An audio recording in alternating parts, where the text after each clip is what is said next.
Is anyone going to ask what Antifa is? Who leads this group? How many more riots do they have to lead before the New York Times gets interested and does a 5-part series on what is this? Who are these people? Who pays for this? Where do they stay at night? What's their background? Give us some news on Antifa. They're the biggest armed militia in the United States, and we know nothing about them. Why? Because they're aligned with the Democratic Party.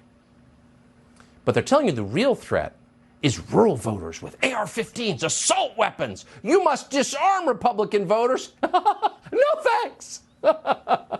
Disarm? Why don't you go ahead and disband Antifa? Go full RICO on them. Let's find out who their leaders are. Let's see them in jail. Then maybe you can tackle street crime and then pay a little bit of attention to the drug cartels that control the southwestern United States. And then maybe at that point, you will convince some people to register their AR-15s. But until you do that, up yours. Marjorie Taylor Greene represents Georgia in the Congress. She joins us tonight. Congresswoman, this happened in your state. I'm just amazed by how little we know. There's this militia that kind of floats around America, and when needed, they show up and start burning buildings and flipping over police cars, and no one knows who they are or who's paying for this? How can that be? Well, Tucker, you laid it out just perfectly. And I think, honestly, America is sick and tired of Antifa. Look at what they've done over years now. Just from 2020, they're responsible for nearly $2 billion in damage and many people dead. But the war is against the police. And the reason why is because Antifa is the ground troops of the Democrat Party.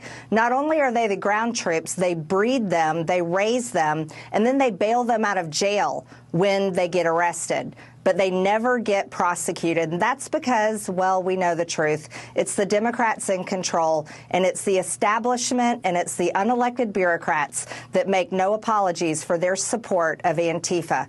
Well, it's time to do something about Antifa, and that's why I'm going to introduce legislation to declare Antifa domestic terrorist, because they need to be taken apart. We need to investigate exactly who they are, who funds them, and then we need to make sure that whenever they come out and erupt in violence, attacking police officers and attacking businesses in cities like my city, in Atlanta, in Georgia, we need to make sure that they're arrested and charged with domestic terrorism charges, just like the GBI did this past weekend. Enough of Antifa. They are not the anti-fascists. They are the fascists. And they always show up and they defend Democrat causes.